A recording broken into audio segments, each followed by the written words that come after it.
Hey, come on! 안녕하세요. Hey, come on의 김지수입니다. 오늘의 주제는 메타버스입니다. 최근 이 단어들이 여기저기서 많이 사용되고 있어서 꽤나 익숙하실 텐데요.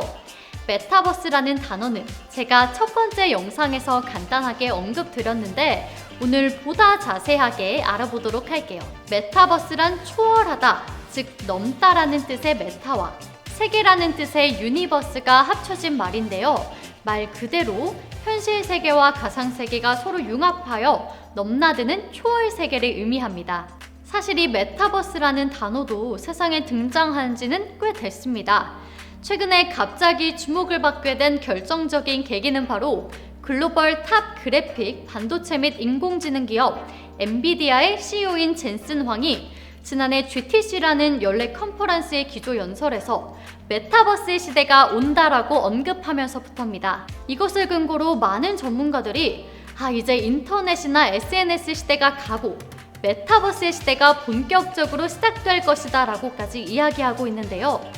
마침 코로나 상황 때문에 온라인 비대면 시장이 급격하게 성장하면서 메타버스가 더욱 부각될 수 있었던 것이죠. 이 메타버스의 원리를 들여다보면 현실과 연결되어 있는 가상의 공간에서 실제의 나를 대체하는 아바타들이 현실과 같은 방식으로 상호작용하면서 그것이 실제의 나에게까지 영향을 주는 것입니다. 여러분, 그렇다면 가상 공간을 배경으로 하는 리니지 같은 온라인 게임이나 우리가 예전에 많이 이용하면서 도토리를 충전했던 싸이월드 같은 SNS도 메타버스라고 말할 수 있지 않나라는 생각이 드시지 않나요? 여기서 메타버스인지 아닌지의 여부를 결정하는 가장 핵심적인 차이는 바로 연결성이라고 할 수 있어요. 다시 말해 현실 세계와 가상 세계를 얼마나 연결하고 있느냐의 차이인 것이죠. 그래서 현실 세계와 아무 상관없이 따로 노는 가상 세계는 메타버스라고 부르기 힘들겠죠? 이 연결성이라 함은 물리적인 연결성, 그리고 기술적인 연결성 두 가지로 구분할 수 있는데요.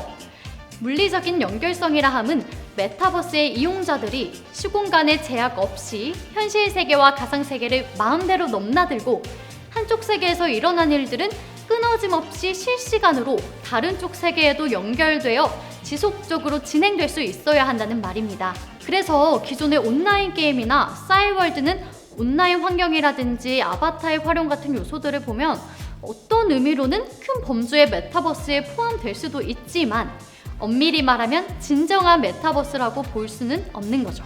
또 기술적인 연결성이란 결국 이 메타버스가 예전부터 존재하던 말이었는데 왜 이제 와서 갑자기 확 이슈가 됐는지 그 배경에서 답을 찾을 수 있는데요.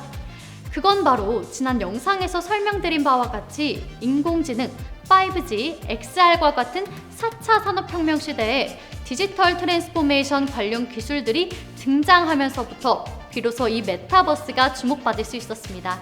즉, 현실과 가상을 기술적으로 연결해서 마치 진짜 실제처럼 느껴지는 가상세계를 구현하고 더 나아가 현실과 가상의 경계를 무너뜨려버리는 기술이야말로 메타버스의 핵심 요소라고 할 수 있는 것이죠. 이러한 데이터 처리와 관련된 디지털 트랜스포메이션 기술 중에서 가장 중요한 것이 바로 XR이라고 할 수 있는데요. 바로 AR, VR 등 XR 기술로 현실과 가상을 완벽히 연결하는 것이 바로 메타버스의 핵심 요소라고 할 수 있는 것이죠. 메타버스 분야의 경우도 현재는 게임이나 엔터테인먼트 관련 플랫폼이 주를 이루고 있어요. BTS가 콘서트를 했던 포트나이트라든지 요새 매우 핫한 로블록스, 마인크래프트도 모두 메타버스 기반의 플랫폼입니다. 우리나라 플랫폼의 경우에도 네이버의 제페토, 얼마 전 한 대학교에서 메타버스 입학식을 했던 SK텔레콤의 점프 AR, VR도 최근 많은 곽광을 받고 있죠. 그런데 제조업과 같은 산업 분야에서도 스마트 팩토리를 통한 생산성 향상이라든지 온라인 전시 같은 마케팅 전략 구축을 위해 XR 기반의 메타버스를 적극 활용하기 시작하고 있습니다. 그 중심에는 지난 영상에서 설명드린 디지털 트윈 기술이 있습니다. 물론 소비성 콘텐츠에 비해 아직은 시장 환경이 많이 조성되지는 않았지만 많은 산업 현장에서 이 메타버스가 가진 무한한 확장성과 가능성을 직시하기 시작했고 기업의 디지털 혁신을 위해서 반드시 필요한 기술이라는 것을 인식하고 있답니다. 어떤 사람들은 메타버스라는 말이 주식 투자를 위해 억지로 만들어낸 용어라고 비판하기도 하지만 현재 빠른 속도로 변화하는 우리의 바쁘다 현대사회에서 산업혁명 흐름에 뒤처지지 않고 디지털 혁신에 발빠르게 대응하려면 이런 개념들을 명확히 알고 관련 기술을 잘 활용하는 지혜가 필요하겠죠? 오늘 내용은 여기까지고요. 앞으로도 더 많은 정보들로 찾아뵙겠습니다. 우리 또 만나요. 안녕!